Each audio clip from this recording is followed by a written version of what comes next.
Il est 9h09, Sonia De Villers, votre invitée revient là où son précédent film s'est arrêté. Bonjour Bernard-Henri Lévy. Bonjour. Le précédent film, c'était Pourquoi l'Ukraine. Arrive sur les écrans mercredi Slava Ukraini. Ce nouveau film, 1h35 de road trip, caméra à l'épaule, de Kharkiv à Kherson.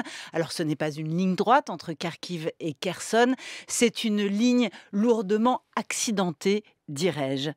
Je suis très étonnée, car votre premier chapitre s'intitule « L'ère de la victoire ». Vraiment la victoire ? Oui, parce que le premier chapitre, c'est début septembre et c'est le moment où les Ukrainiens, après avoir encaissé des coups pendant 6 mois, passent à la contre-offensive. Et ils commencent à libérer certaines de leurs villes. Et c'est là que commence le film. On était là au moment de la libération d'Izium, au moment de la libération de Kupiansk, et ainsi de suite. Et d'ailleurs, oui, ça vous étonne, mais vous savez, chaque fois que c'est une des caractéristiques de cette guerre que nous avons observées sur le terrain, que nous avons filmé, chaque fois que les Ukrainiens décident de livrer bataille, vraiment livrer bataille, pas bombarder des centrales et pas, comme les Russes, la stratégie du charnier. Chaque fois qu'ils décident de livrer bataille, ils l'emportent. Les Russes évitent le combat, ils rompent les rangs, ils fuient. C'est ça la réalité des 6 mois que nous avons passé à crapahuter sur le terrain. Parce que dès le deuxième chapitre, là, nous sommes dans un segment de route qui vous emmène de Kharkiv à Izium. Vous dites « rencontre avec des miraculés qu'ils ne savent pas qu'ils ont gagné car ils ont tout perdu ». Oui, bien sûr, parce que la victoire militaire dont je vous parle, elle n'empêche pas une immense misère humaine. Et c'est vrai qu'on a découvert des villes libres mais vides, des villes où il n'y avait plus d'occupants russes, mais où régnait un silence de mort. On a découvert à Kherson et on a filmé À Kherson, où vous arrivez en intitulant votre arrivée « Mais quelle est ta mère, cette victoire ?» Mais quelle est ta mère, cette victoire, oui. Et ce titre m'est venu quand... dans l'épisode dont j'allais vous parler, qui est le moment où on a découvert et filmé les salles de torture qu'avaient créées les occupants russes dans des caves de Kherson et dont le spectacle est insoutenable. Insoutenable parce qu'on voit encore les instruments de torture, les chaises renversées et le sol souillé de sang. Il y a là la trace des agonisants et des morts qui sont morts sous la torture russe. Слава Україні! Героям слава! Хавчик, the cooking. Борщик будемо варити. We make borscht, Ukrainian borscht. Борщ. Дальше. Дружно живете, да? Rencontre avec une dame qui, pour célébrer son anniversaire, cuisine dehors et prépare du bortsch. Ce film, Slava Ukraini, n'est pas un film de journaliste, n'est ni un plaidoyer pour votre vision géopolitique de ce conflit. C'est une rencontre. C'est une rencontre très humaine sur le terrain avec les Ukrainiens et les Ukrainiennes. Oui, j'ai essayé cela. J'ai essayé d'aller à la rencontre des corps, des visages, des vivants, des survivants. Cette dame dont vous me parlez, par exemple, on a passé du temps avec elle. On a mangé le borsch d'ailleurs. Et pourquoi ? Parce que c'était la première fois depuis 6 mois qu'elle sortait à l'air libre. Cette vieille dame qui a 70 ans, elle venait de passer les 6 derniers mois sans électricité, sans chauffage, avec à peine de quoi se nourrir, dans un bunker. Mais vous les croisez les uns après les autres, justement, ces vivants qui sortent de terre, comme cette jeune femme avec son enfant qui est muet. Et ce jour-là, dans cette séquence-là, c'est vraiment ce que nous avons essayé de rendre, c'est-à-dire ces femmes, ce sont la plupart du temps des femmes d'ailleurs, qui sortent des souterrains, ou ces enfants. Il y a cette scène que je ne parviens pas à oublier, cette petite fille qui a passé elle aussi 6 mois dans les caves. Elle a 12 ans, 13 ans. Elle a passé 6 mois à lire et elle a lu Les Trois Mousquetaires et La Reine Margot. Alors entendre parler de la Reine Margot par une petite Ukrainienne. C'est la petite fille qui est dans l'autobus. Dans l'autobus. Elle a les yeux brillants de bonheur, d'admiration. Elle dit que c'est le plus beau livre qu'elle ait lu. Elle dit que c'est son livre préféré. Qu'est-ce que vous voulez? Moi, français, grand amateur d'Alexandre Dumas, j'étais terrassé par l'émotion. Alors, les femmes et les enfants sortent des caves. Les hommes, en revanche, s'enfouissent dans les tranchées. Oui. Hein, il y a quelque chose comme ça, où les femmes sortent de terre et les hommes entrent sous terre. Et vous dites, il y a quand même cette permanence universelle de la guerre, depuis la bataille d'Alésia, en passant par Verdun. Les drones et les nouvelles technologies n'y font rien. On s'enfouit dans la terre, simplement pour survivre. Voilà. On s'enterre pour ne pas mourir. D'habitude, on s'enterre quand on est enterré quand on est mort. Là, on s'enterre pour s'empêcher de mourir, en effet.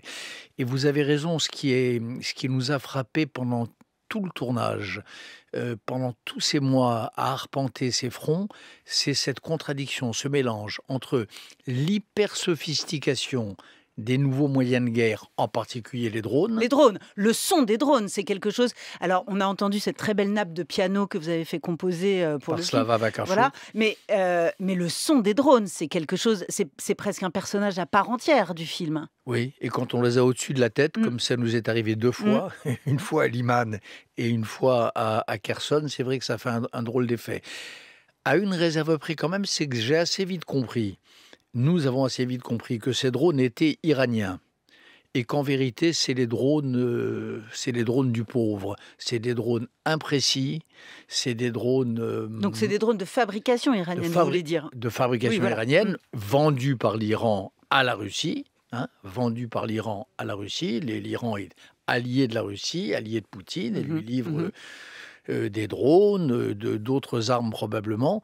Donc c'est des drones. Au début, c'est un peu effrayant. Puis quand on comprend qu'ils sont pas si précis que ça l'est un petit peu moins. Mais le bruit, évidemment, est épouvantable. Et il accompagne souvent ce film. Il le ponctue, mettons. Il ponctue le film. Il fait partie du son qu'on a encore, d'ailleurs, mes camarades et moi, Roussel, Herzog, on se disait ça l'autre jour.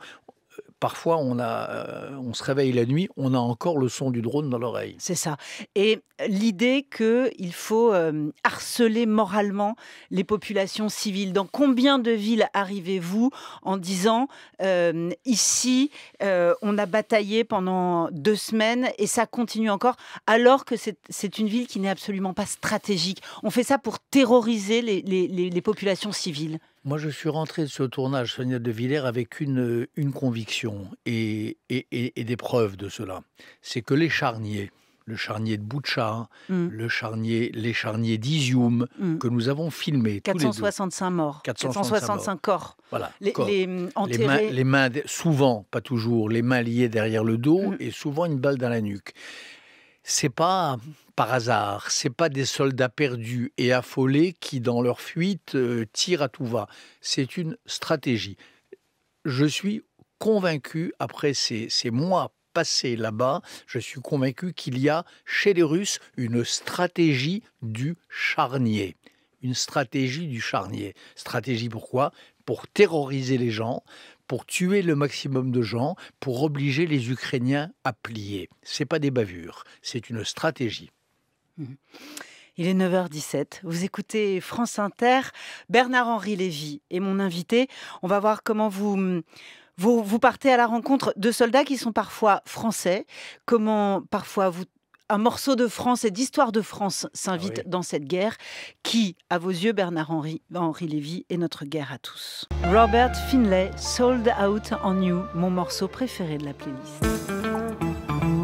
France Inter, le 7-9-30, l'interview de Sonia De Villers. Bernard-Henri Lévy réalise Slava Ukraini. Ce film sort sur nos écrans à partir de mercredi. Vous allez le projeter à Kiev, Bernard-Henri Lévy, dans les jours qui viennent. Vous allez tenter de réunir certains de la multitude des personnages que vous nous faites découvrir à l'écran. C'est mon rêve en tout cas, et c'est à quoi certains de mes amis s'emploient à l'heure même où nous parlons. Ouais. Vous allez essayer de faire venir la dame au bord, vous allez essayer de faire venir à Kiev cette combattante, cette femme, cette jeune femme, elle a quoi? Elle a une trentaine d'années, celle qu'on voit à la toute fin du film. Elle a une trentaine d'années, oui. Une trentaine d'années. Elle a un petit garçon de 7 ans. Enfin, c'est une commandante, c'est une soldate, c'est une commando, c'est une soldate d'élite. et elle prend le temps tous les soirs de faire réciter ses devoirs par Zoom ou par FaceTime à son petit garçon qui est à quelques centaines ou milliers de kilomètres C'est de ça. là. Et qu'elle n'a vu que... Et qu'elle n'a vu que deux fois depuis le depuis le mois 24 de- février. C'est ça.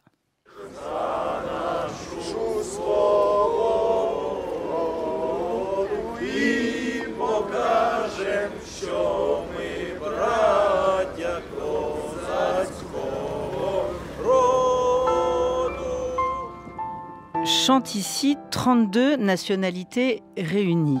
Vous tombez sur un genre de brigade internationale. C'est un des moments les plus étranges du film. On ne sait vraiment pas où on est. Il y a même un moment où on se demande si on n'a pas passé par mégarde une ligne de démarcation. Et on tombe sur ce bataillon qui s'appelle le bataillon Carpathian Sich. Mm. Et c'est très intéressant parce que c'est un bataillon nationaliste et originairement, historiquement, nationaliste de droite. Sauf que ce bataillon nationaliste, il est composé, l'unité sur laquelle on tombe, qui est une unité combattante, de 32 nationalités. Et ce que vous venez d'entendre là, ça ne vous a pas échappé qu'ils chantent faux. Et ils chantent faux parce qu'ils chantent dans 32 langues, avec 32 accents. Ils chantent l'hymne ukrainien dans 32 langues différentes. Et ça, c'est l'exception ukrainienne. Ce nationalisme bizarre qui abrite en son sein des langues. Et c'est probablement le moment de complexité du film où vous dites suis-je face à Malraux ou suis-je face à Drieux-La Rochelle? Absolument. Parce que la référence aux brigades internationales défendant la République d'Espagne face à Franco revient en permanence. Donc, suis-je face aux frères de Malraux? Oui. Suis-je Oui. face à Drieux-La Ou Rochelle? suis-je à la fin de Gilles, le roman de Drieux, qui est une sorte de roman inversé des romans de Malraux. Bien sûr. Qui se bat pour l'Europe, mais du mauvais côté, Mais du mauvais dites-vous. côté. C'est-à-dire, c'est le nationalisme, Oui, c'est voilà. lui qui deviendra le Voilà. chantre de Mais l'occupation. l'élément supplémentaire de cette complexité, c'est cette idée, cet oxymore qu'est un nationalisme internationaliste. Voilà. C'est bizarre. C'est tout ça qui travaille en ce moment l'Ukraine, cette nation, ce pays. Et justement, le risque de ce film, n'est-ce pas de voir l'idéal humaniste du côté des Ukrainiens, le mal absolu du côté de la Russie, de manière trop simpliste? Écoutez, moi je dis jamais mal absolu, mais la déportation des enfants par dizaines de milliers, le bombardement des maternités ou les salles de torture dont je vous parlais tout à l'heure, tout ça on a filmé. Vous pouvez appeler ça, je ne sais pas comment vous l'appelez, c'est le mal. Hein, voilà, c'est le mal. Et puis ces femmes et ces hommes qui se battent comme des lions, ces citoyens, ces gens qui n'ont pas l'habitude de la guerre, ces vieux, ces jeunes, ces gens qui étaient puissants avant la guerre, ces gens qui ne l'étaient pas et qui le sont encore moins, qui se battent au coude à coude, c'est peut-être pas le bien, mais enfin c'est pas le mal. Voilà, c'est pas le mal. Vous reconnaissez néanmoins que vous prenez le risque de livrer ce film. Alors dites-vous que l'ange de l'histoire n'est pas encore passé. Oui, mais ça c'est vraiment c'est une décision philosophique. Vous savez, c'est ou bien, comme disent les philosophes, on attend la nuit tombée pour que la chouette de la pensée se lève. Hein, c'est la phrase de Hegel. Autrement dit, on attend que tout soit fini. Et là, on regarde, on compte les morts, on fait le bilan. Moi, c'est pas comme ça que je conçois mon travail de philosophe et en l'occurrence de reporter. Moi, je pense que c'est au point du jour, c'est-à-dire quand les événements sont toujours en train de faire rage, quand la situation est encore incertaine, qu'il faut y aller et qu'il faut essayer de peser sur l'événement.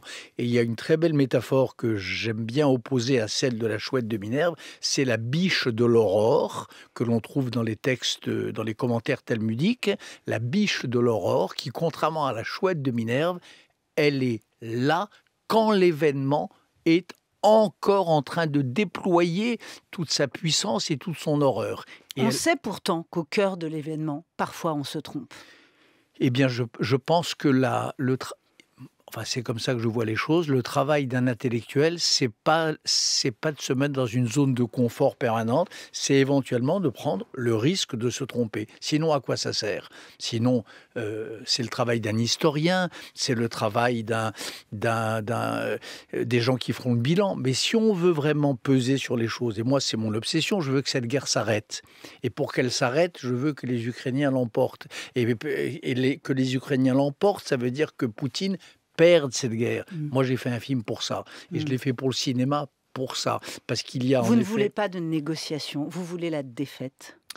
Je veux pas de négociation. Je veux simplement que Poutine arrête de déporter les enfants. Voilà. Je veux que Poutine arrête de tirer sur les immeubles civils. Je veux que ce massacre cesse. Et tant qu'on ne montrera pas à Poutine que cette guerre est perdue pour lui, il n'arrêtera pas. Il continuera, comme pour lui la vie n'a aucun sens, il continuera de masser ces vagues humaines, ces commandos Wagner, et de les faire déferler comme de la chair à canon contre les lignes ukrainiennes, et ça ne s'arrêtera pas. Il faut que ça s'arrête.